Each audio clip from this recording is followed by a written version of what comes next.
Hi, Mary Sherwood Savinsky here. So happy you could join me for interview tips number 3, which is be careful how you dress. And I think, most people have a handle on the fact that you do have to be careful how you dress for an interview.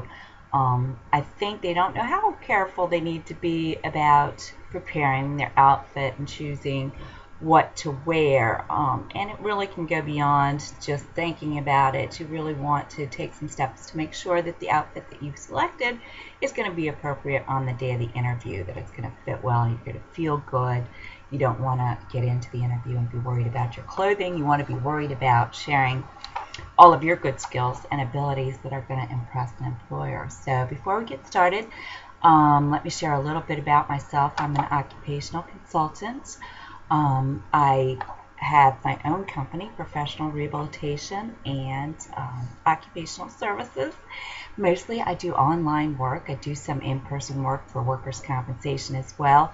And I'm happy to help folks that have been injured get back to work, because that is a challenge. But I do a lot of work with new graduates, military folks separating, retirees who find that they want to return to the workforce, people of all ages really, executives, managers, sales folks, doctors, attorneys, anyone who needs a little help or direction in planning their career or making their career change sometimes, or often people just need help figuring out how to approach the whole job search process. So anything to do with jobs, career, work, really I do. I do a lot of writing as well, mainly business and educational. That's just a little bit about me, and I'll share a slide of this presentation, a slideshow of this presentation, along with this video, just in case you weren't able to catch it live. I do these broadcasts Fridays at 11, so if you want in the future to look for me on YouTube Live or Google Hangouts, you can find me there.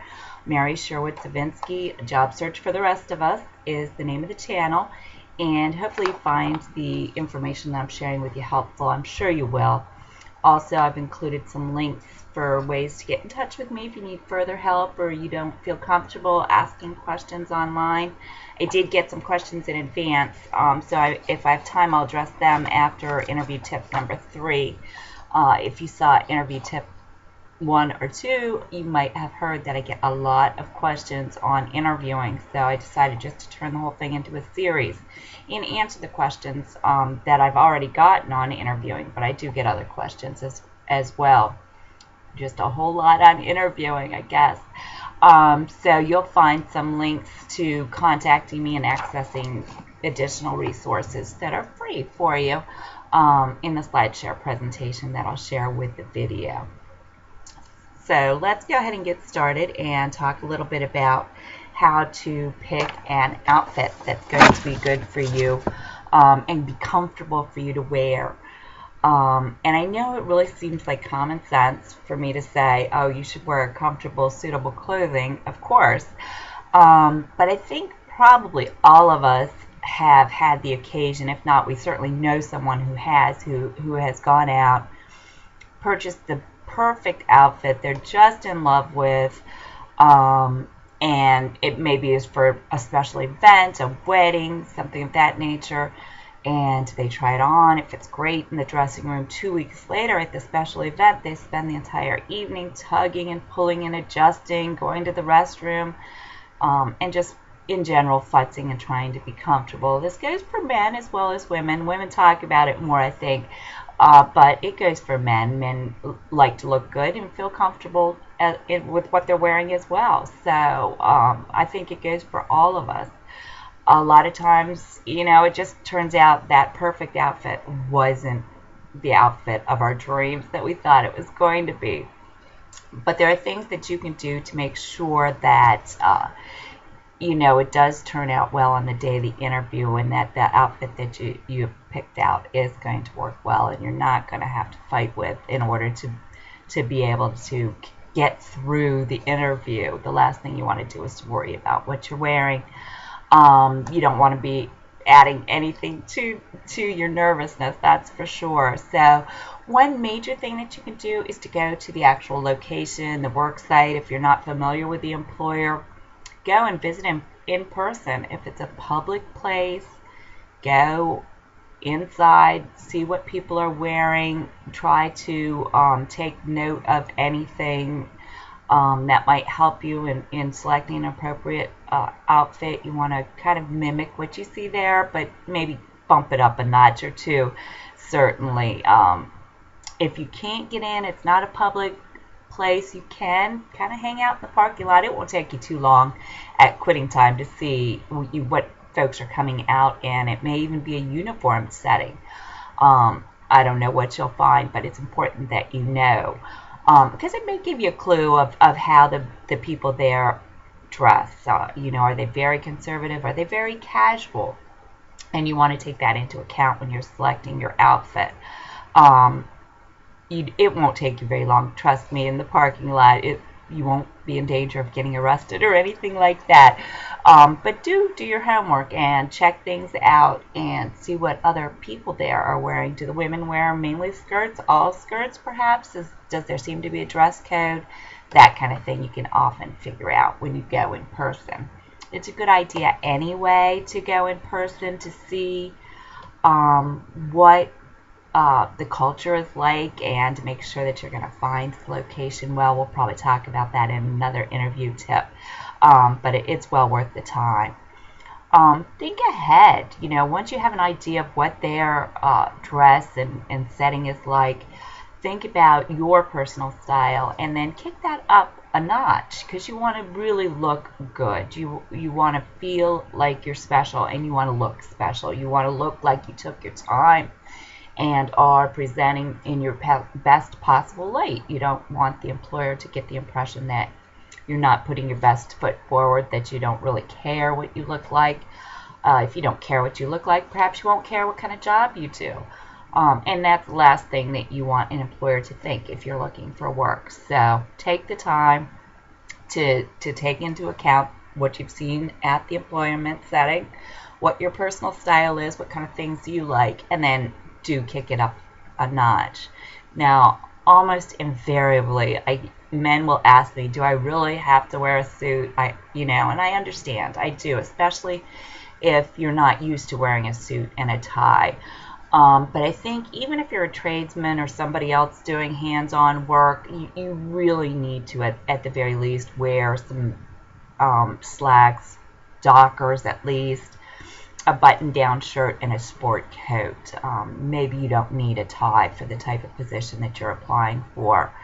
One thing that you can do to get an idea of what might be appropriate is to think about what you would wear to church, or to a funeral, or to a wedding, and dress along those lines and kind of use that as a gauge.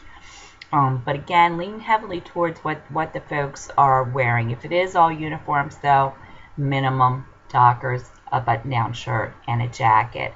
And depending on the position, that can work for the ladies too. If you're looking at doing some sort of hands-on type of work or trade work, that can certainly apply to you. I don't think you need to go to the interview in a skirt suit and pumps, for example, if you're applying for an HVAC specialist position. So take all those factors into account. Get some feedback from other people if you're unsure. You can always email me with questions like that. If I can answer a question for you and it doesn't take very long, I'm not going to charge you for that. I want to be here as a resource for you, and I think most career coaches would say the same thing. If it's just a quick question that can be answered on the email or with a quick IM or something, that's not something that's going to cost you a lot of money. You can read a lot online about interview attire and things like that. Glassdoor is a good place for interview tips. If you're looking for higher level positions especially, they'll give you good ideas on what kind of attire to wear. I think most advice is going to be, at minimum business casual, and for the most part, it will be suggested that you wear a suit. And for the ladies, I think, it's still pretty conservative in the workplace these days, and for the most part, probably a skirt suit. If you're more comfortable in slacks, I don't think that that will be an issue.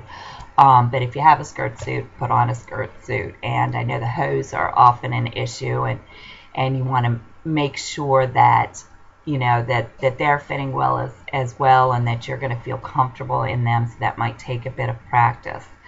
But you definitely want to make sure that everything that you're wearing, you're comfortable in sitting, standing, and walking. And I'd really recommend, a minimum of half an hour, if you can, an hour in your interview outfit the day before or 2 days before, maybe even both, and put the outfit on, walk around, wear it, doing whatever you're doing around the house, not cleaning or doing something that's going to get dirty, but maybe sitting and reading or talking on the phone, and standing and walking to make sure everything's going to fit right, nothing's going to ride up or fall down. You're not feeling like you're going to have to tug at anything, so you can make any adjustments. And if you need to, you can even decide to wear something else. But you don't want to feel like, oh, once you sit down, you're not going to feel comfortable getting back up and, have the employer offer to give you a tour, and you're, feeling very uncomfortable even moving, let alone standing up and walking around. So really put it on, try it out. If you are wearing a skirt, suit, or dress, ladies wear stockings, always wear stockings, and I know that seems very old-fashioned, but you don't want to, again, give the impression that you're not putting your best foot forward by dressing up. There's nobody in the world, no employer that's ever going to think less of you for dressing up too much. They're just going to think that you really want the job. You're working hard to impress them. You took your time to get dressed and make sure you look good, and you're going to feel more confident that way as well. So if you're wearing stockings or hose, bring an extra pair with you. Have tested both of them to make sure that they both do fit you and that they don't have any runs and so forth. It may feel a little awkward, but have somebody come over and give you feedback. Make sure everything looks good from the front as well as the back.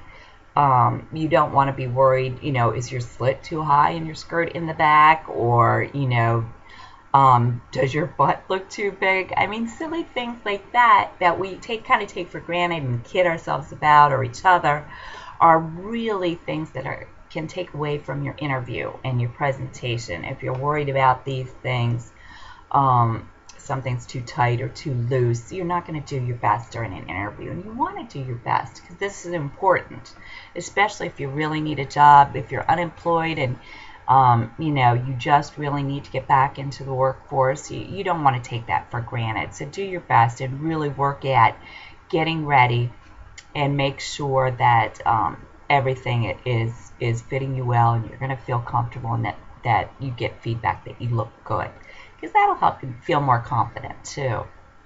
If possible, and some people may think this is overkill, I don't. If possible, prepare 2 interview outfits and test 2 interview outfits, so that you have choices on the day of the interview, maybe depending on your mood. If you're like me, lots of times I just wear what I'm in the mood to wear, and I'm not going to feel comfortable if I'm not in the mood to wear a certain type of outfit.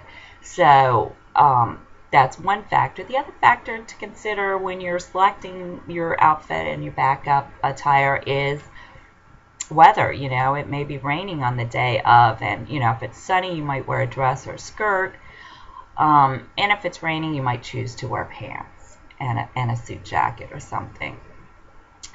Men, you may not have a lot of choice there. You may choose to wear light dockers if it's sunny, or dark pants if it's raining, something along those lines. But again, you have two choices available just in case, and that way you'll have a plan B in the event that something does come up. And again, you want to feel confident when you're going into an interview, and by preparing, as we talked about in interview tip 1, and taking notes, being prepared to take notes and bringing notes of your own, and having an outfit that you've tested and you feel comfortable in, and that people have told you look good in, and that is appropriate, These things may seem simple in and of themselves, but on the day of the interview, they're just going to help you to, again, appear and to feel more confident and do your best possible job during the interview. And that's, in the end, what you want to do. You want to be able to focus on telling the employer why you are the person for the job, and not having a running conversation in your head about how uncomfortable you feel or how you picked the wrong outfit and that type of thing. So follow these tips and you're going to do great. I know that you will. Now, on the slideshow presentation, you'll see at the end that I'll include, again, some links to free resources, my blog, Job Search for the Rest of Us, if you're injured, Injured Worker Help Desk, my articles on career realism, as well as on examiner.com and a few other places on the web. Hopefully there's resources enough out there for you that are free. If you like, I do also have a little over 120-page interactive guide to help coach you through the entire job search process, and that might be well worth the small amount of money spent if you've been out of the workforce for a while, or if you're just re-entering the workforce after getting out of the military, or being a stay-at-home mom or dad, or a retiree, or if you're having to change careers or jobs for another reason. You may need some help or some guidance that goes beyond catching an article or a video here or there. I also have a group on LinkedIn that is free and available for interaction with the members to ask questions. I post articles and notes and tips and resources there as well for you.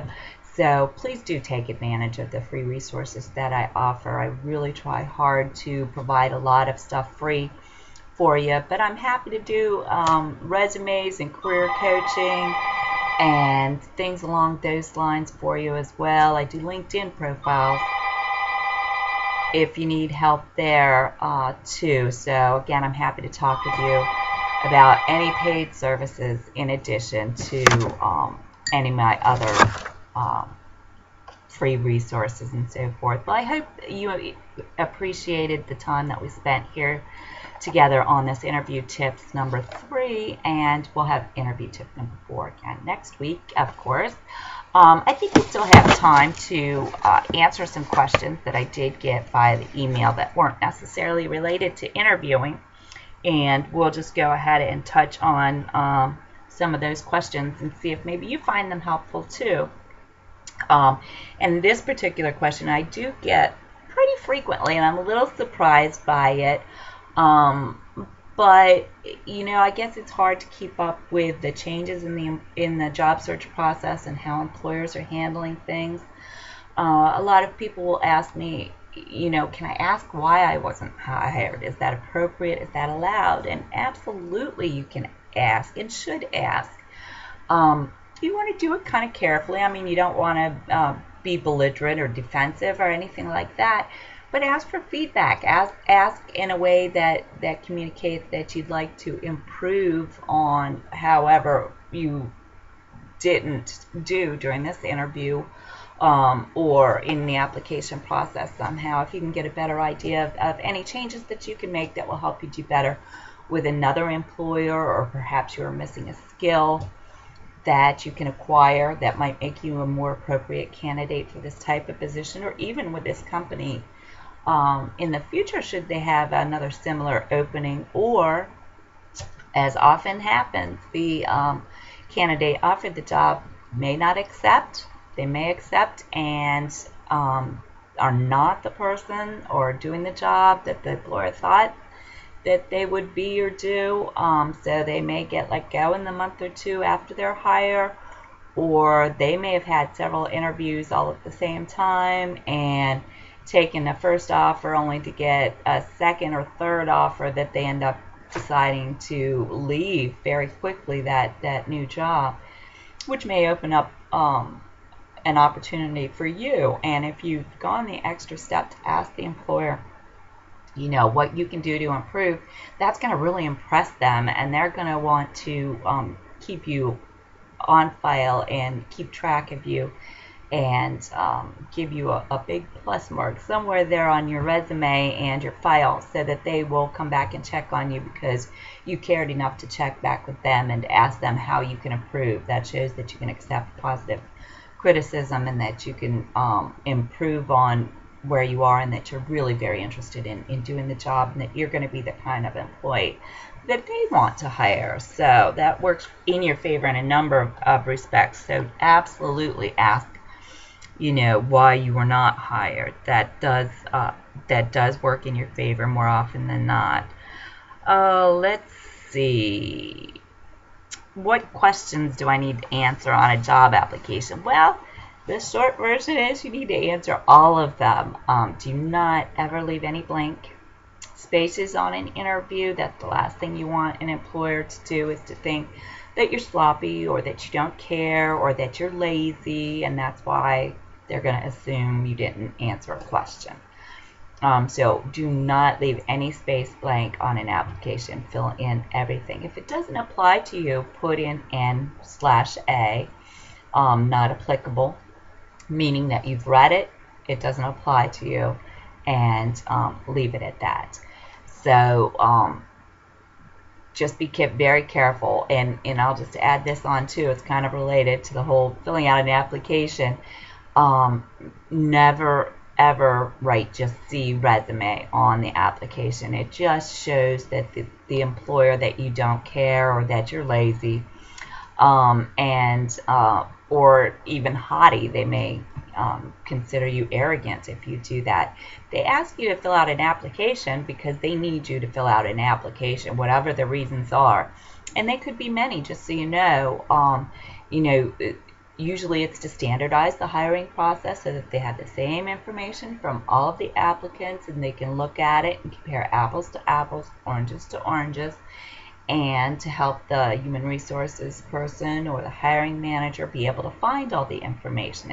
It's there for them, again, in a standardized way where they can find everything. They know exactly where to look for work history, exactly where to look for education, and that it prompts you to provide this information that's important to the employer.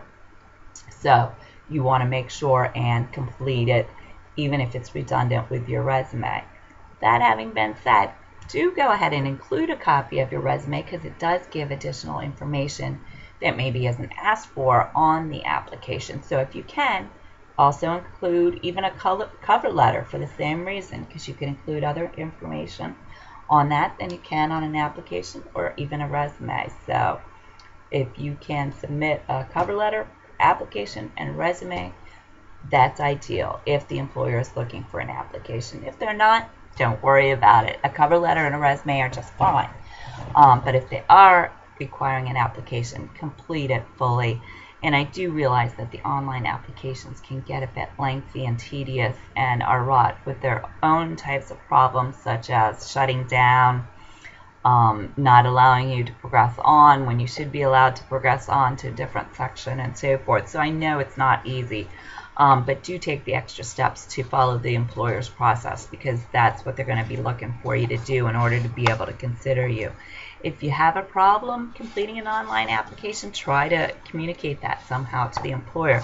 Let them know that it's important to you because they've asked for it, and the opportunity to be considered for this job is important to you. If it's not, you shouldn't be applying.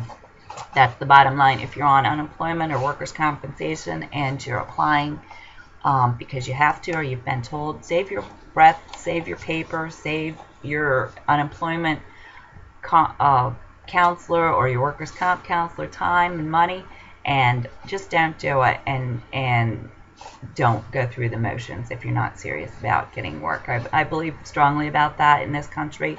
You could choose to work or not work. If you don't want to work, don't go out and apply for work just to get money from the state or from workers' compensation. And if you're one of those folks, I apologize if I've offended you, but really, it's just not worth it. Just either you are looking to go back to work and you're applying because you need to work, or don't bother, because you're not going to get anywhere if you're just going through the motions. It's just too competitive out there. So hopefully you're you're actually looking for work and committed to doing your best job, completing an application and submitting your resume and interviewing with an employer, because then you'll get the job. If you don't, you're not going to get the job no matter what you do. You can sit at home and put in 1,000 online applications, and if you don't communicate why you want that job and that you're serious about working for this employer at some point during the process, either through the submission or the follow-up, then you're not going to get the job. And that's the bottom line. Now, let's see, how do I format a resume? And that'll probably be the last question for today.